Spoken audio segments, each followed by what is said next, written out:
मालवण शहरातील धुरीवाडा परिसरात शनिवारी मध्यरात्री भीषण आग लागून एक ऑटो गॅरेज आगीत भस्मसात झाले। या दुर्घटनेत दुरुस्तीसाठी ठेवलेल्या तब्बल 15 दुचाकी आणि गॅरेज मालकाची एक कार जळून खाक झाली असून लाखो रुपयांचे नुकसान झाल्याचा अंदाज व्यक्त केला जात आहे।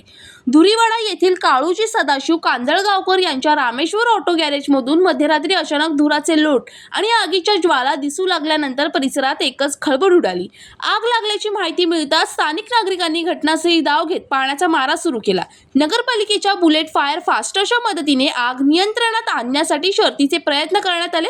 प्राथमिक माहितीनुसार शॉर्ट सर्किटमुळे आग लागल्याची शक्यता वर्तवली जात असली तरी नेमकं कारण अद्याप स्पष्ट झालं नाही। नागरिक, पोलीस आणि नगर परिषद कर्मचाऱ्यांच्या अथक प्रयत्नामुळे आग आणखी पसरण्यापासून रोखण्यात यश आले। पंकज मणे, जनशक्ती, मालवण।